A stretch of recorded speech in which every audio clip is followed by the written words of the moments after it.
Cecil County and the world, and welcome to Cecil.tv, Cecil Weekly. I'm your host, Rob Churnside, and it's October the 23rd. We have with us here in the studio tonight, Chris Malone, teacher at Rising Sun High School and author of his first novel, Hangdog. Chris, welcome to Cecil.tv. Thank you so much. Hangdog, first book, yeah, pretty excited about it. It's a novel. Yeah, it's a novel. It is about a young man named Jimmy, named after Jimi Hendrix, and he starts off as kind of a womanizer, like a hound dog, and gets a bit of a reputation for himself. And when he meets somebody that would make him want to change his ways, he finds it's not so easy. He's got this reputation now, and he's got to deal with that.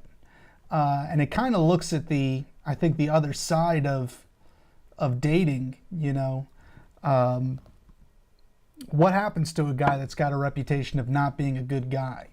That, you know, how does he overcome that if he wants to build a relationship with like trust and everything, and he's already got that bad reputation kind of I can see he's got the flowers, yeah. So he's a sensitive guy to a certain level, right? Or at least he's trying to be. Right. And that's really what the story becomes is, how do you turn that around, you know? So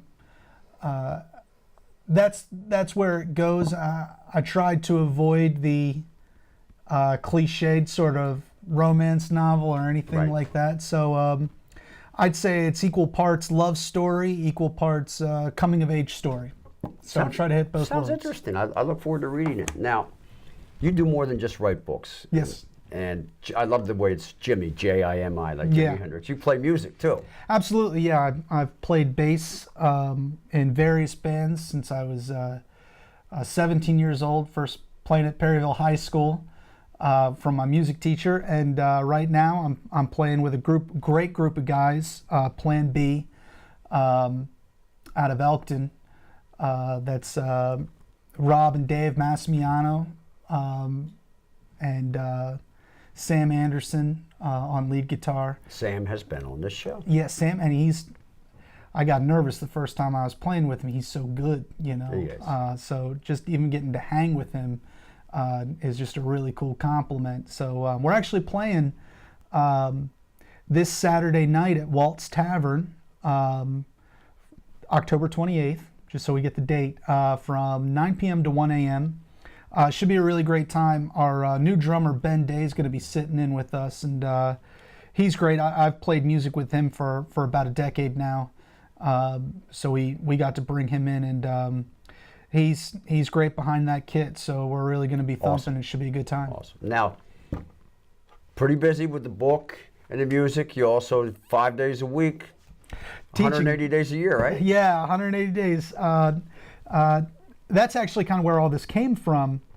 I've taught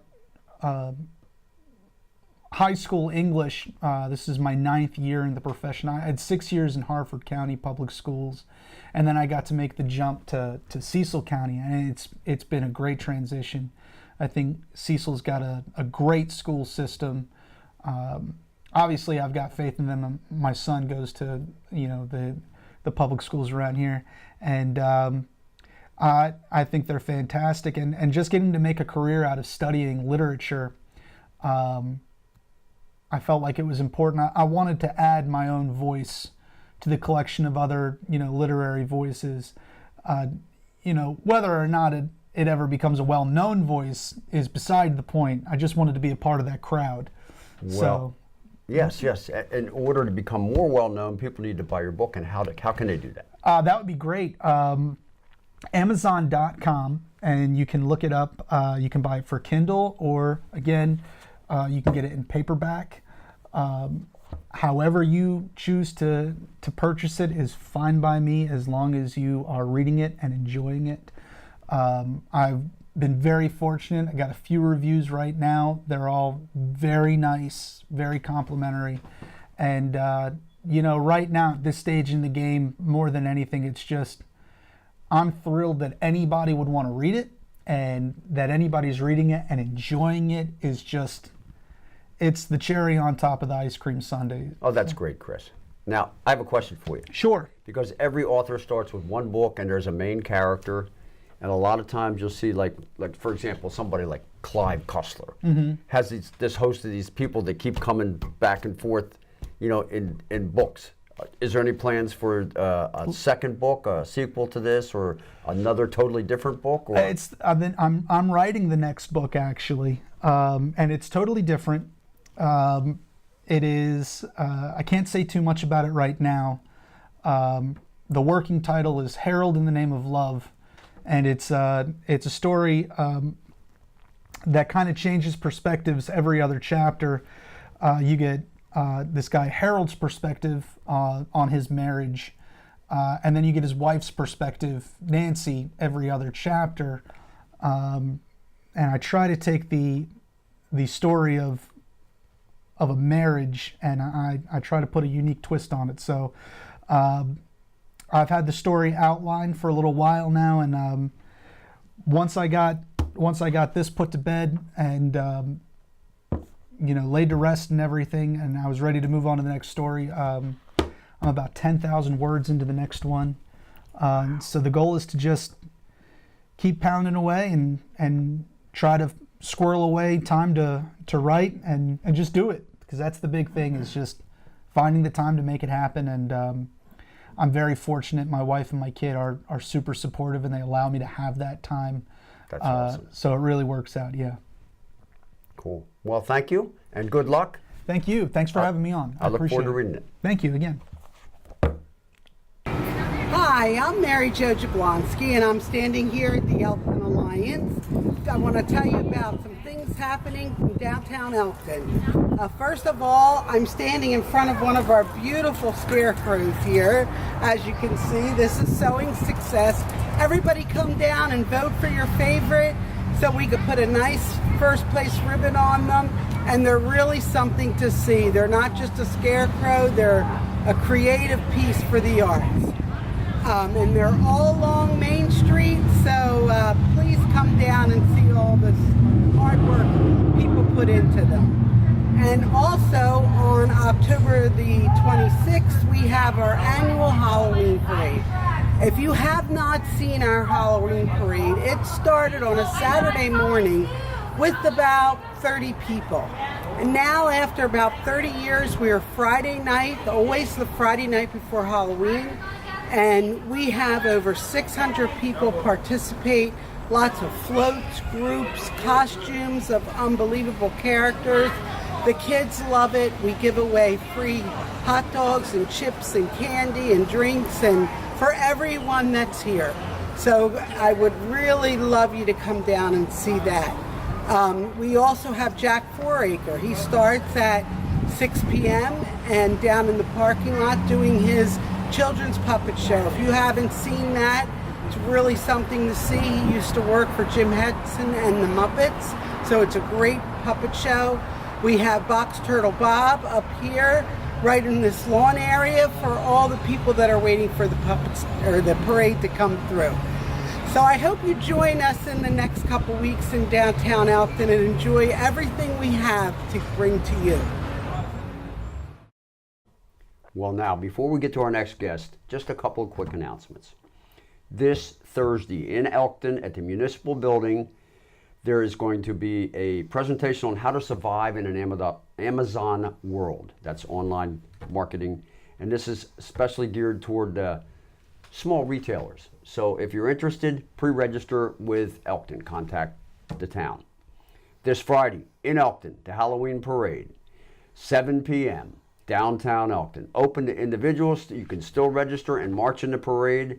Contact J. Price at elktonalliance.org. And it's as simple as that. There's going to be, they have hundreds and hundreds of people marching this parade. It's the annual parade. They can't even remember how many years it's been going on, but it's a great parade, and it's going to be good weather this Friday. Saturday, the 28th, National Prescription Drug Take-Back Day, again at the Town of Elkton Municipal Building, from 10 a.m. until 2 p.m., 100 Railroad Avenue in Elkton. So, coming next week, starting the 1st of November through the 9th, there will be flu vaccination clinics in Cecil County schools, K through 5 students. And I think that's what's going on there is the students can get their vaccinations in the school, probably papers to sign. Check it out. Call your school if you're interested. And it's good to get vaccinated. Everybody should. So finally, the last thing I think we all need to know is Cecil.tv's Mike Collins has written and directed yet another Ghost Walk play, which will take place October 27th and 28th in Chesapeake City. You actually walk through the town and you see 5 different scenes in this murder mystery or this ghost play. Sounds very interesting. I intend to go there, and it's Friday and Saturday this week, the 27th and 28th. You can get tickets at Chesapeake City Town Hall, and I do believe you can just go there and get tickets, or you can contact them and find out how to get your tickets ahead of time. But it's very reasonable and a wonderful piece of entertainment. And our next guest, thank you for waiting, Rick Lovekin. Nice to be here. Rick, you're involved in so many different things, and I met Rick at the Wesley's open mic playing the guitar, second and fourth Tuesday of every month. The Cecil.tv crew was there, and we may be even filming original music tomorrow night, Tuesday, second and fourth Tuesday. I hope to see you there. That would be great. I'd love to hear some original music, yeah. Yeah. And you've done so much over the years, Rick. You served in Vietnam. You're now helping veterans. Yes. And you're involved in this. I'm going to show the camera this presentation at Wilmington College coming up November 14th, correct? Yes. What's that all about? Well, for over 30 years, I have been giving speeches and talks at local high schools and colleges on Vietnam. When I was in Vietnam, I wrote a lot of letters to the News Journal, as over 1,000 other Delawareans did. And a lady named Nancy Lynch was the editor who took care of the letters. After the war ended, the News Journal had almost 1,000 letters and asked her, what should we do with them? She said, I'll take them. So she took them home. She lives in Bethel, Delaware. She put it in her barn, all these letters in a box in the barn, thinking that someday she's going to write a book. Well, starting in about 2006, she started putting a book together, and I often wondered what happened to my letters. And somebody I knew contacted me and said, Rick, there's a lady doing a book on Vietnam, and your letters are in the book. How about that? I said, oh my goodness, this is what I've been waiting for since 1970, to see my letters again. Nancy Lynch put a book together with over 1,000 letters, names of everybody who wrote to the News Journal. And I have dozens and dozens of books on Vietnam, pro and con. And I will say, except for Vietnam Mailbag, that's the name of this book, Right. I have not seen both sides of the war addressed as well as in this book. Most of the books out there today, whoever the author is, even if he tries not to, you still get somewhat of his view of what the subject is. Right. So I have books that, say, darn, the Vietnam War should never happen, and I have books that say it's the best thing that happened to communism. So I'm in the middle. I just don't want to argue politics. But this book, Nancy's Vietnam Mailbag, has all different views. Guys writing to Vietnam. The letters were never censored. Wilmington College found out about the book. I'm a speaker with Delaware Humanities Forum on Vietnam. And the Wilmington College, Wilmington University now, said they'd like to honor Vietnam veterans. So they set a date of November 14th, and we hope to get hundreds of Vietnam veterans there. We want to get the word out that Wilmington University wants to honor and pay tribute to Vietnam veterans that really didn't get their didn't get treated too well when we came home. No, I remember those times, and it was very problematic, and there was a lot of divisiveness, and as you said, back and forth. But this book shows both sides of the story as it happened then, right, through letters like yours. Now, what did you do in Vietnam? I was a helicopter mechanic, door gunner / crew chief. If you see the helicopters that carry troops in, sure, they'd land to let the troops off. I would be on the machine gun, shooting at the enemy, keeping the enemy heads down while the guys get off, right, and get to a safe position. Right. I had a hard landing. For anybody who flies, they know that's a crash, but it's a very minor crash. Right. After I had that hard landing, I said, I'm not flying anymore, which was voluntary. And my commander said, get your pack, you're going out in the field with these guys. I said, sir, I'll fly. I didn't want to go to the jungle. You had seen what's going on from the helicopter. Absolutely. And decided, Absolutely. maybe go back up in the bird again. Yeah, right? I didn't mind flying, yeah. So a lot of guys didn't have that option. And Absolutely. A lot of guys came back really kind of a mess from Vietnam. You helped them today in your current volunteer position, correct? Yes, yeah. You know, I always knew that I had issues. I never dealt with them until the year 2000. My 19-year-old niece died of a drug overdose on Valentine's Day. My brother went off the deep end. We tried to help him. As a matter of fact, on a Friday night, he was up at the top of the Delaware Memorial Bridge. The police took him over to Delaware Psychiatric Hospital, and gosh darn it, he talked his way out.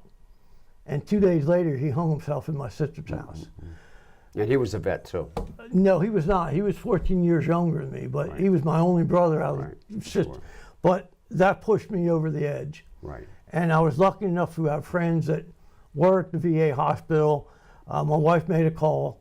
They took me to the VA hospital. I've been getting help for PTSD ever since. But PTSD. Post-traumatic stress disorder. Okay. Which means, you know, something that happened years ago. When I speak to schools, I ask the kids in schools, anybody been in a car accident? Somebody will raise their hand. And I'll say, well, how did you feel? Remember how you felt the day before the accident and the day after? That's the post part, after the accident. Right, sure. And, you know, that's what we did, only we saw the stuff day in and day out. It wasn't just one car accident. It was equivalent to car accidents, if not every day, every week or so. And that builds up inside you. Right. And since I retired, I've been volunteering at the VA hospital, and I reach out to guys. I give my cards out to anybody I see who's a veteran with my home number. Please call me if you're not getting a fair deal at the VA hospital. If the government's not treating you correctly, and we know the paperwork is atrocious. And I've been doing the paperwork for 7 years, so I know what to say and how to fill it out. And that's, you know, I don't know how many guys we've helped, but... you help them get benefits and housing and sort through their problems? Absolutely, yes. Yeah, and you know, we get counseling for them, and if they need medical help, we take care of that. If somebody calls us and they're out of home for one reason or another, they had to leave home, within 24 hours, us and the VA can get him or her. I have to say her because, you know, there's many, many more women now who have been over in battle than in Vietnam. Sure. So, you know, we just do whatever we can to help anybody, any veteran. Well, I'm glad with all the stuff you do, you find a little bit of time to come out and play the guitar. Oh, I'd be really over the edge if I couldn't play the guitar. And you know what? I'm thinking when you go to this event, you ought to bring a lot of your cards because you may make some connections with some vets that really could benefit from what you're doing. Absolutely, absolutely, yes, sir. Again, November 14th, Wilmington University. 6 o'clock. 6 o'clock. Rick will be there, and the author, Nancy Lynch, will be there. Yes, cool. Talking about her book. The journalist, all right. Yeah. Well, thank you for coming on Cecil.tv. Absolutely. Appreciate it. Glad to do it. And thank you for serving. Thank you. Thanks for giving me the opportunity.